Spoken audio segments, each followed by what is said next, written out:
इस वीडियो में हम बात करेंगे सबसेट के बारे में और रिलेशन के बारे में। तो ये आपके पास एक सेट है, ठीक है, जिसमें एलिमेंट है 1, 2 और 3।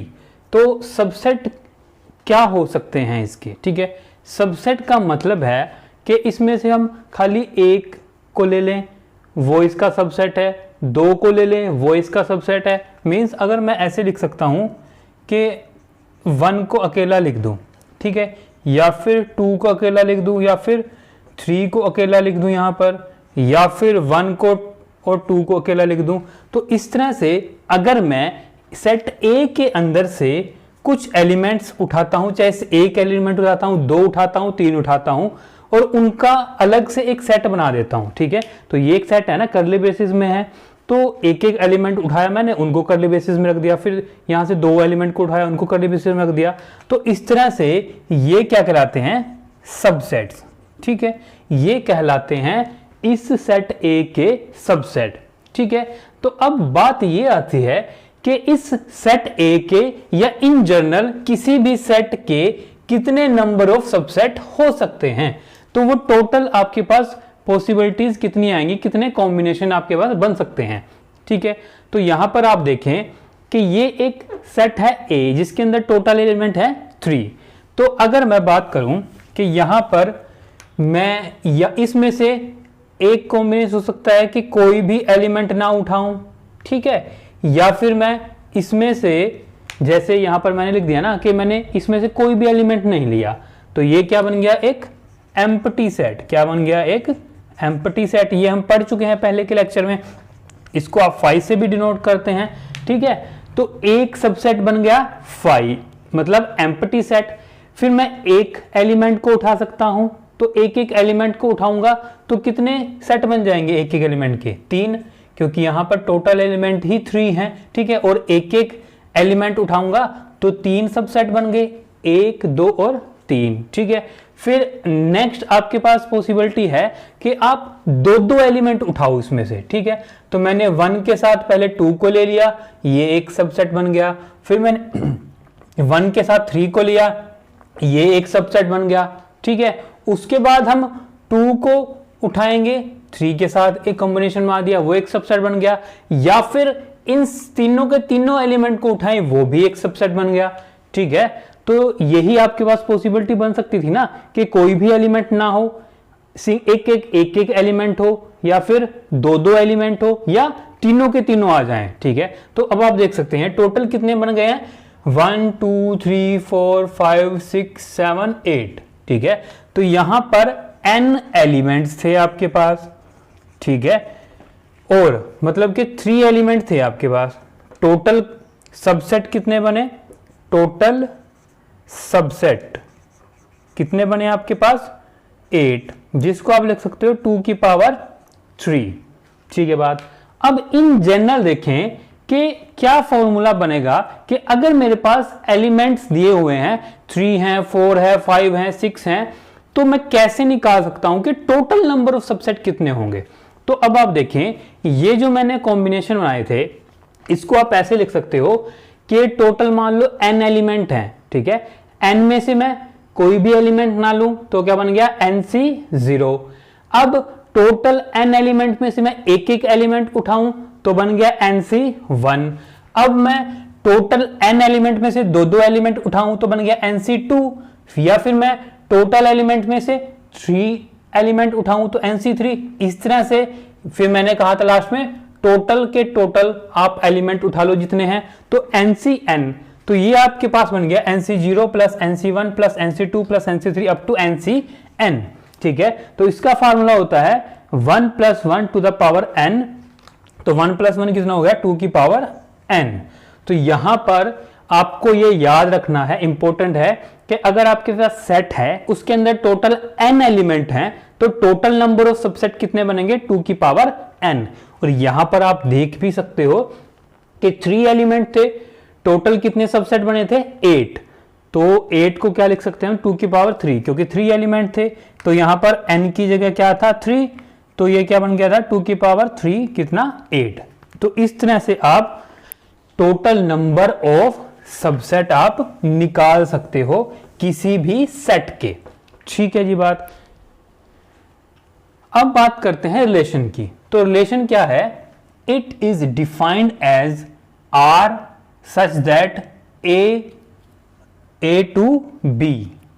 तो ये क्या है? एक रिलेशन है आर जो ए टू बी तो जा रहा है। ये एक सबसेट है of Cartesian product A cross B का। अगर मेरे पास दो सेट हैं, एक सेट ए है और एक सेट बी है, अगर मैं उनकी कार्टेशियन प्रोडक्ट ले लेता हूं, ठीक है, वहां से कुछ एलिमेंट आएंगे, उन एलिमेंट में से अगर मैं कोई भी सबसेट उठाऊंगा तो वो क्या कहलाएगा? रिलेशन। ठीक है, क्या कहा? एक सेट ए है, एक सेट बी है, उनकी कार्टेशियन प्रोडक्ट की जाएगी। ठीक है, उसमें से अगर आप कोई भी सेट उठाओगे, मतलब कि कोई भी सेट उठाओगे इसमें से, तो वो इसका सबसेट कहलाएगा। तो Cartesian product A cross B का जो भी सबसेट होगा वो क्या कहलाएगा? एक रिलेशन। ठीक है बात। तो हमारे पास हमने पढ़ा था अगर ए क्रॉस बी की हम कार्टेशियन प्रोडक्ट करते हैं तो उसमें टोटल नंबर ऑफ एलिमेंट्स कितने होते हैं? टोटल एलिमेंट होते हैं element of A multiplication element of B. ठीक है जी बात। तो ये जो है कार्टेशियन प्रोडक्ट, ये भी क्या है? एक सेट है। ठीक है, कार्टेशियन प्रोडक्ट जब हम करते हैं तो वहां से एक सेट निकल के आता है हमारे पास। यहां पे आप एग्जांपल के तौर पे देख लो कि एक सेट ए है, एक सेट बी है, इनकी हमने क्या की? कार्टेशियन प्रोडक्ट के 2 के 5 6 के साथ कॉम्बिनेशन बना लिए यहां पर।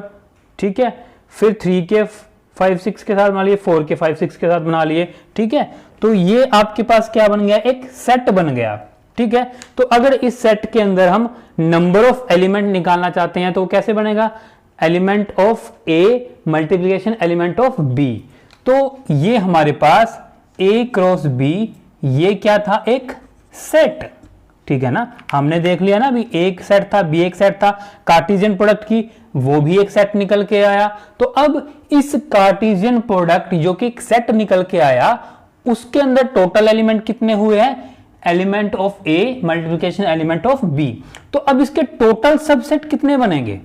इसके टोटल सबसेट हमने अभी पढ़ा है ना कि अगर एक सेट ए है तो उसके टोटल सबसेट कितने होंगे? एक सेट ए है, उसमें एलिमेंट n है, तो टोटल सबसेट 2 की पावर n। अब ये a क्रॉस b भी एक सेट है, इसके अंदर टोटल एलिमेंट क्या है? Element of a multiplication element of b। तो टोटल सबसेट कितने बन गए? 2 the power element in a cross b। तो a क्रॉस b में एलिमेंट कितने हैं? Element of a multiplication element of b। तो यहां पर टोटल सबसेट कितने बन गए? 2 the power n, 2 the power element of A multiplication element of B. तो ये टोटल सबसेट बन गए ना ए क्रॉस बी में। अब हमने पढ़ा है कि अगर हम इस सेट में से कोई भी सबसेट उठाएंगे तो वो क्या कहलाएगा? रिलेशन। ये हमने पढ़ा है ना अभी कि जो कोई भी ए क्रॉस बी में से कोई भी हम सबसेट लेंगे वो क्या कहलाएगा? रिलेशन। और टोटल सबसेट कितने हैं? ये हैं। तो हम यहां से निकाल सकते हैं, अगर मेरे पास एक सेट ए है, एक सेट बी है, उनकी कार्टेशियन प्रोडक्ट की, तो वहां से एक सेट आया, तो उसमें से टोटल सबसेट 2 की power element of A multiplication element of B आया। तो इसके अंदर टोटल रिलेशन कितने बनेंगे? ये भी तो सबसेट के बराबर होते हैं, रिलेशन भी तो क्या है? एक सबसेट है। तो जितने टोटल सबसेट हैं उतने ही रिलेशन बनेंगे। ये भी क्या आ जाएगा? 2 the power element of A into element of B. ठीक है, जैसे यहां पर हमने किया था, एक सेट ए है, एक सेट बी है। ठीक है, एलिमेंट ऑफ ए कितने हैं? 3 है, एलिमेंट ऑफ बी कितने हैं? 2। ठीक है, कार्टेशियन प्रोडक्ट की, यहां से एक सेट निकल के आया। ठीक है, तो इस सेट में कितने एलिमेंट है? 1 2 3 4 5 6। ठीक है, 6 हैं। और अगर आप यहां से सबसेट की बात करें तो इसमें सबसेट कितने होंगे? n cross n a cross b कितना आएगा? 2 the power n number of element a multiplication number of element b। तो नंबर ऑफ एलिमेंट a कितने हैं आपके पास? नंबर ऑफ एलिमेंट है 3, नंबर ऑफ एलिमेंट है b कितना आ गया? 2 द पावर 6 इक्वल्स टू 64। तो ये टोटल आपके पास सबसेट आ गए। ठीक है, और ये सबसेट ही क्या कहलाता है? रिलेशन। तो टोटल रिलेशन भी कितने आ जाएंगे? 2 the power 3 multiplication 2 the power 3 into 2 equal to 2 के पावर 6 इक्वल टू 64। तो यहां से इस तरह से आप, अगर आपके पास एक सेट ए है, एक सेट बी है, उनके अंदर नंबर ऑफ एलिमेंट आपको पता है, उनकी अगर आप टोटल सबसेट या टोटल रिलेशन निकालना चाहो तो element of A multiplication element of B उसको टू द पावर में लगा देंगे तो टोटल रिलेशन आपके पास आ जाते हैं। ठीक है बात। इसी तरह से जैसे हमने पढ़ा था कि एम्प्टी सबसेट होता है ना, तो इसी तरह से एक होता है वॉइड रिलेशन। क्या है? Void relation. तो ये जो एम्प्टी सबसेट है इसी को आप कहते हैं वॉइड रिलेशन। और एक कहलाता है यूनिवर्सल रिलेशन। ठीक है, तो ये क्या है? एक ये भी सबसेट है ना, सबसेट है तभी तो ये एक रिलेशन बन पाया। ठीक है, तो आपके पास ये एक क्या है? ए क्रॉस बी, ये कार्टेशियन प्रोडक्ट है। ठीक है, तो इसमें एक सबसेट क्या होगा? एम्प्टी, क्योंकि हर एक सेट में एक सबसेट होता है वो हमेशा क्या कहलाता है? Empty subset. और एक होता है यूनिवर्सल सेट। ठीक है, ये तो क्या है? Empty set. इसी एम्प्टी सेट को कहा गया है वॉइड रिलेशन। ठीक है, और एक होता है यूनिवर्सल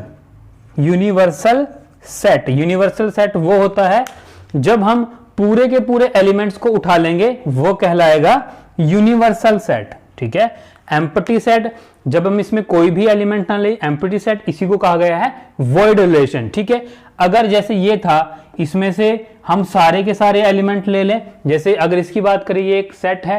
ठीक है, ये पूरा सेट इकट्ठा ले लें तो ये क्या कहलाएगा? यूनिवर्सल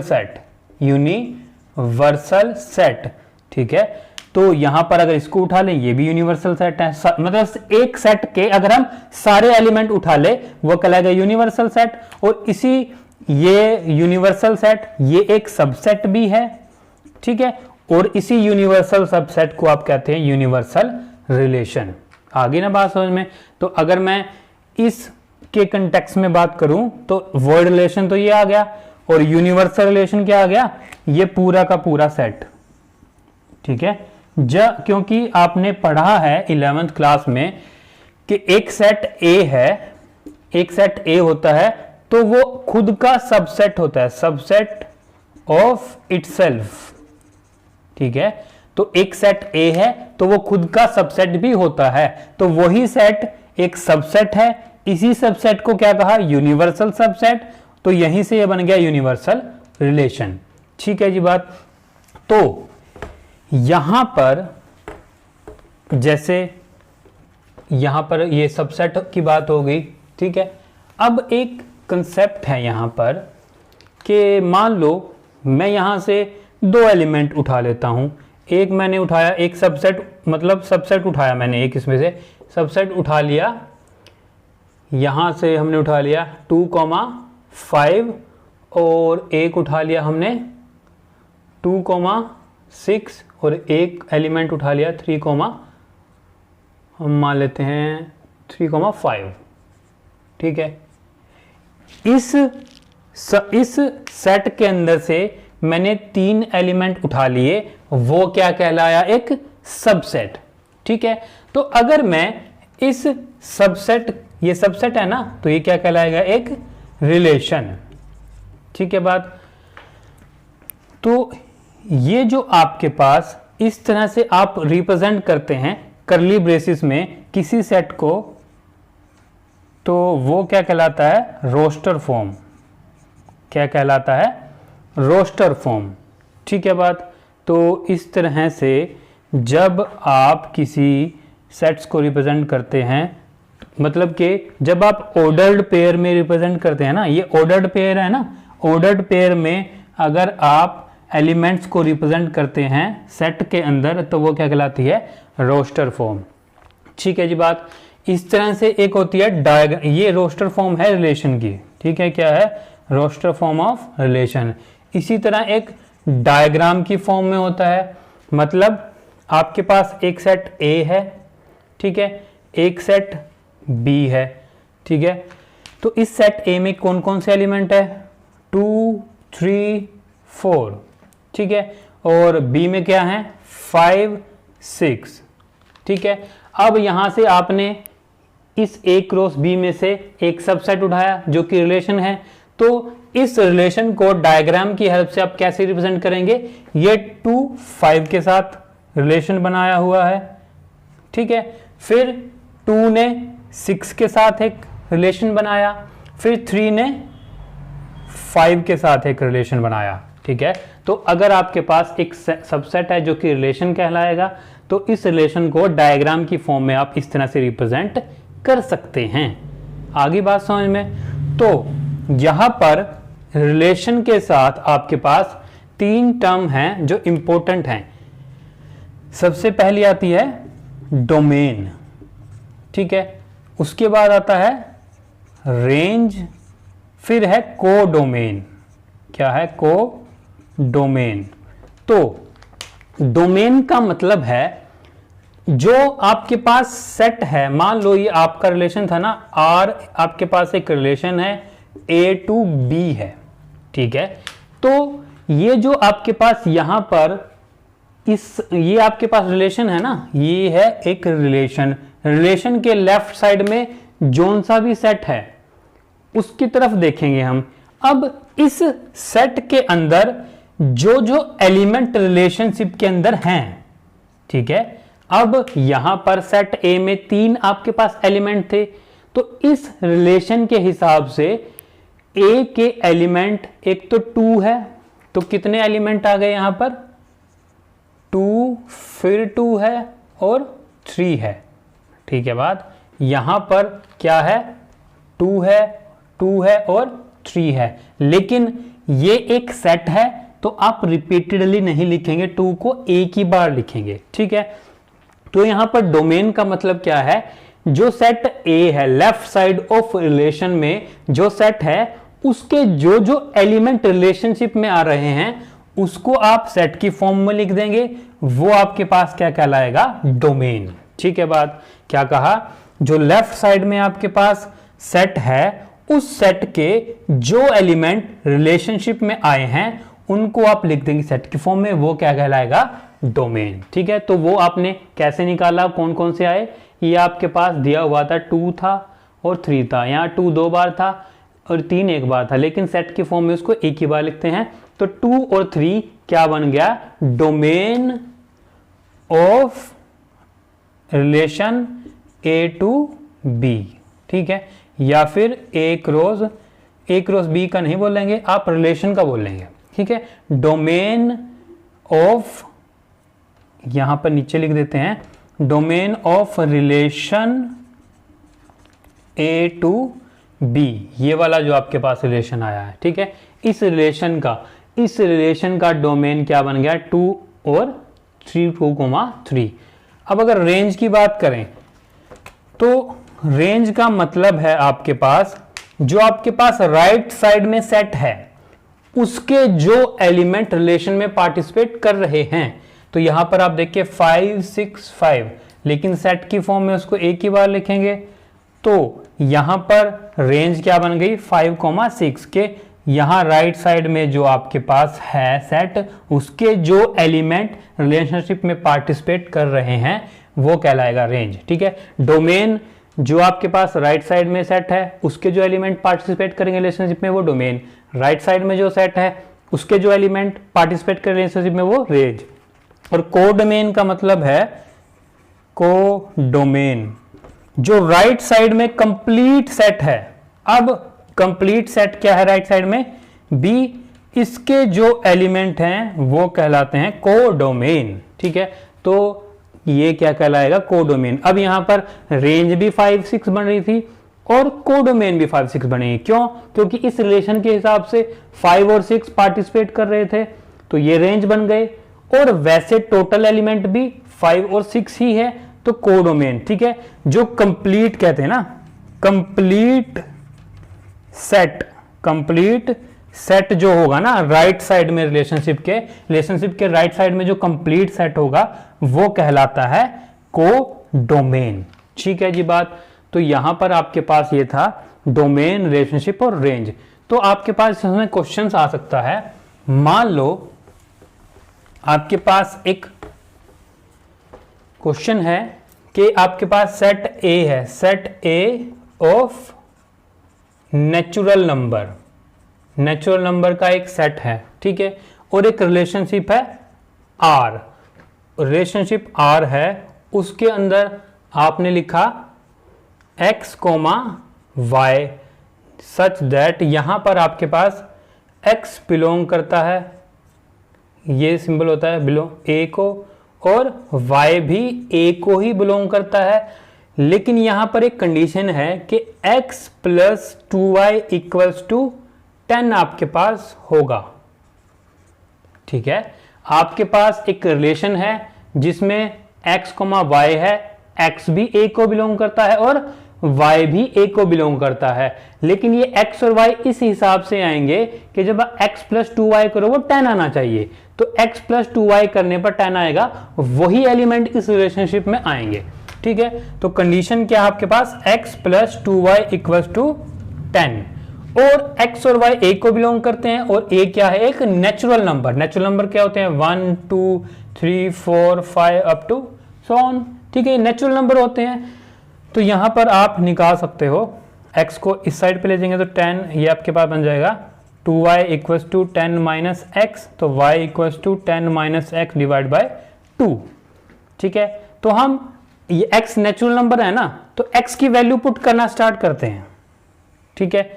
x आपने पुट किया x इक्वल्स टू 1, ठीक है। जब x 1 पुट करेंगे तो y इक्वल्स टू, यहां पर आ गया 10 माइनस 1 डिवाइड बाय 2, ठीक है, कितना आ गया 9 बाय 2। तो अब आप देखें कि ये जो आपने जब x की वैल्यू 1 पुट की थी तो कितना आ गया 9 बाय 2, 9 बाय 2 करेंगे तो कितना आता है आपके पास, आता है यहाँ पे 4.5, तो y की वैल्यू कितनी आई 4.5, लेकिन 4.5 नेचुरल, क्योंकि x a को बिलोंग कर रहा था ना, और a क्या है नेचुरल नंबर, तो यहां पर y 4.5 नहीं हो सकता क्योंकि वो एक नेचुरल नंबर है, तो x इक्वल टू 1 की वैल्यू को हम कंसीडर नहीं करेंगे। फिर आप मान लो x इक्वल टू 2 पुट करते हो, तो यहां पर जब 2 पुट करेंगे तो y equal to 10 minus 2 divide by 2, कितना आ गया 8 डिवाइड बाय 2 इक्वल टू 4। तो अब देखो ये एक नेचुरल नंबर है, x नेचुरल नंबर है, तो y भी नेचुरल नंबर आया, तो एक कॉम्बिनेशन आपके पास बन गया 2, 4, ठीक है जी बात। उसके बाद आप मान लो पुट करते हैं x इक्वल्स टू 3, ठीक है। फिर आपने क्या किया, y इक्वल्स टू 10 माइनस, यहाँ पर पुट करते जा रहे हैं ना वैल्यू, 10 माइनस 3 डिवाइड बाय 2, कितना आया 7 डिवाइड बाय 2, कितना आएगा 3 ये कितना बन गया 3.5, ठीक है 3.5। तो ये नेचुरल नंबर नहीं है, तो हम x इक्वल टू 3 को भी नहीं कंसीडर करेंगे, हमने यहाँ इसको कंसीडर किया था क्योंकि दोनों नेचुरल नंबर बने थे।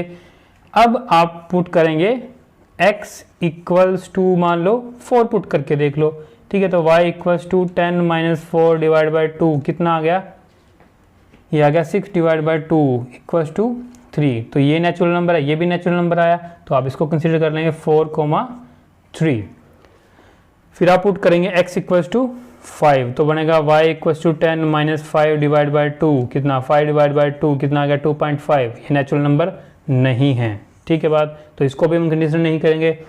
फिर आप x इक्वल्स टू 6 पुट करते हो, तो कितना बन गया y equals to 10 minus 6 divide by 2, कितना आ गया 4 डिवाइड बाय 2, कितना आ गया 2, तो ये भी नेचुरल नंबर है, ठीक है, तो कंसीडर कर लेंगे, कितना आ जाएगा आपके पास ये 6, 2, ठीक है। फिर आप मान लो y इक्वल्स टू 7 पुट करते हैं, तो यहाँ पर x इक्वल्स टू 7 पुट करते हैं, तो y equals to 10 minus 7 divide by 2, कितना है 3, कितना आ जाएगा 3 बाई 2, कितना आ गया 1.5, तो इसको भी कंसिडर नहीं करेंगे क्योंकि नेचुरल नंबर नहीं आया y, ठीक है। फिर आप x इक्वल्स टू 8 पुट कर लेते हैं, तो यहाँ पर y equals to 10 minus 8 divide by 2, कितना आ गया 2 डिवाइड बाई 2 इक्वल्स टू 1, तो x 8 है y 1 है, तो नेचुरल नंबर है, तो इसको भी कंसिडर कर लेंगे, बन गया 8, 1, ठीक है जी बात। उसके बाद अगर आप x इक्वल्स टू यहाँ पर कर देते हैं इसको, ठीक है, अगर आप पुट करते हैं y इक्वल्स टू यहाँ x इक्वल्स टू 9 पुट करते हैं, 8 तक हो गया, तो बन गया 10 minus 9 divide by 2, 1 divide by 2 कितना है 5 आया, ये भी कंसीडर नहीं करेंगे कोई नेचुरल नंबर नहीं है।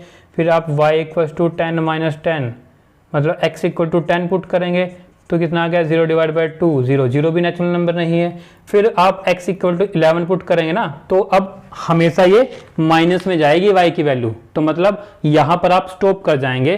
तो आपके पास कितने पेयर बन गए 2 4 4 3 6 2 8 1, ठीक है बात।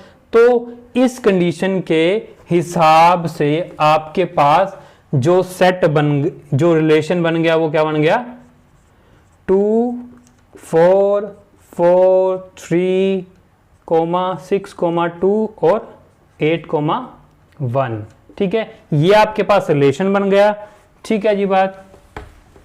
तो अब यहां पर बात करते हैं, तो इसकी डोमेन क्या बनेगा। डोमेन का मतलब क्या था, ये आपके पास मान लो जो राइट साइड में था ना, हमने क्या कहा था, जो राइट साइड में होता है वो डोमेन होता है। तो राइट साइड में एक ये है, एक ये है, एक ये है और एक ये है। तो डोमेन का मतलब जो राइट साइड में एलिमेंट पार्टिसिपेट करेंगे वो होता है डोमेन। तो डोमेन हो गया 2 4 6 8, ठीक है।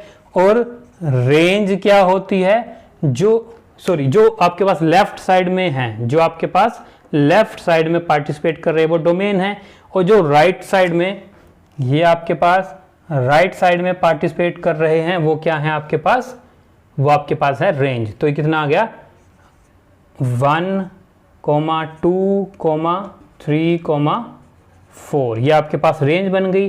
और अगर हम कोडोमेन की बात करें, कोडोमेन, ठीक है, ये क्या आ गया आपके पास कोडोमेन। कोडोमेन का मतलब कहा था जो राइट साइड में कंप्लीट सेट होता है वो कहलाता है डोमेन। तो आपके पास यहां पर आप देखिए, ये आपके पास इस तरह से बना ना, x भी a को बिलोंग कर रहा था, y भी a को बिलोंग कर रहा था। तो कार्टेशियन प्रोडक्ट क्या बनी थी a क्रॉस a, क्योंकि दोनों ही एलिमेंट किसके हैं a के, दोनों ही एलिमेंट किसके थे a के। तो कार्टेशियन प्रोडक्ट क्या बनती a क्रॉस a। बात समझ रहे हो ना, क्योंकि x भी नेचुरल नंबर है, y भी नेचुरल नंबर है और वो नेचुरल नंबर का सेट था a, तो दोनों सेट क्या बने a क्रॉस a। अब यहां पर हमने कहा था कोडोमेन होता है राइट साइड का जो आपके पास सेट है। अब लेफ्ट में भी a ही है और राइट में भी a ही है, और जो ये कंप्लीट सेट है वो आपके पास कोडोमेन है, और कंप्लीट सेट क्या है, सेट ऑफ नेचुरल नंबर। तो यहां पर कोडोमेन क्या बनेगा, सेट ऑफ नेचुरल नंबर्स, ठीक है बात। तो इस तरह से आपके पास क्वेश्चन आ सकता है कि आपके पास एक ये क्या है, आपके पास ये आपके पास एक रिलेशन है, उसके एलिमेंट हैं और एक कंडीशन दी है। उस कंडीशन के हिसाब से आपको यहाँ पर रिलेशन के एलिमेंट्स निकालने हैं, फिर वहाँ से डोमेन, रेंज और कोडोमेन। कोडोमेन तो राइट साइड का कंप्लीट सेट ही होता है, डोमेन और रेंज आप निकाल सकते हो। राइट साइड के जो लेफ्ट साइड के जो एलिमेंट है वो डोमेन है, राइट साइड के जो एलिमेंट है वो आपके पास रेंज है, ठीक है जी बात। एक क्वेश्चन आपको देता हूं, वो आप करके दिखाना, कर लेना कि आपके पास एक रिलेशन है R, ठीक है, A to B है, ठीक है जी बात। तो यहाँ पर R इक्वल्स टू आपके पास है x, y such that x belongs to A और y बिलोंग्स टू B, ठीक है। और यहाँ पर कंडीशन गिवन है x square plus y square equals to 36, ठीक है। और a और b, a एंड b क्या है आपके पास, होल नंबर, ठीक है। a एंड b क्या है आपके पास, होल नंबर। होल नंबर क्या होते हैं, 0 1 2 3 4 अप टू सो ऑन, ठीक है। तो x और y दोनों क्या है, होल नंबर। ये आपके पास कंडीशन है, इस कंडीशन के बेस पे आपको ये रिजल्ट निकालना है, ठीक है। तो आप ये कर लेना। अगर आप क्वेश्चन नहीं कर पाए तो कमेंट सेक्शन में बता देना, मैं नेक्स्ट वीडियो में इसको करा दूंगा, ठीक है। तो हम नेक्स्ट क्लास से स्टार्ट करेंगे। आपके पास ट्रांजिटिव, रिफ्लेक्सिव्स और सिमेट्रिक इक्विवेलेंस रिलेशंस क्या होते हैं वो हम स्टार्ट करेंगे। अगर आपको वीडियो अच्छी लगी है, पसंद आई तो प्लीज़ चैनल को सब्सक्राइब करें, वीडियो को लाइक करें, बेल आइकन दबाएं। और अगर टेलीग्राम ज्वाइन करना चाहते हैं तो टेलीग्राम का लिंक डिस्क्रिप्शन में है, वहाँ से जाके ज्वाइन कर सकते हैं। धन्यवाद।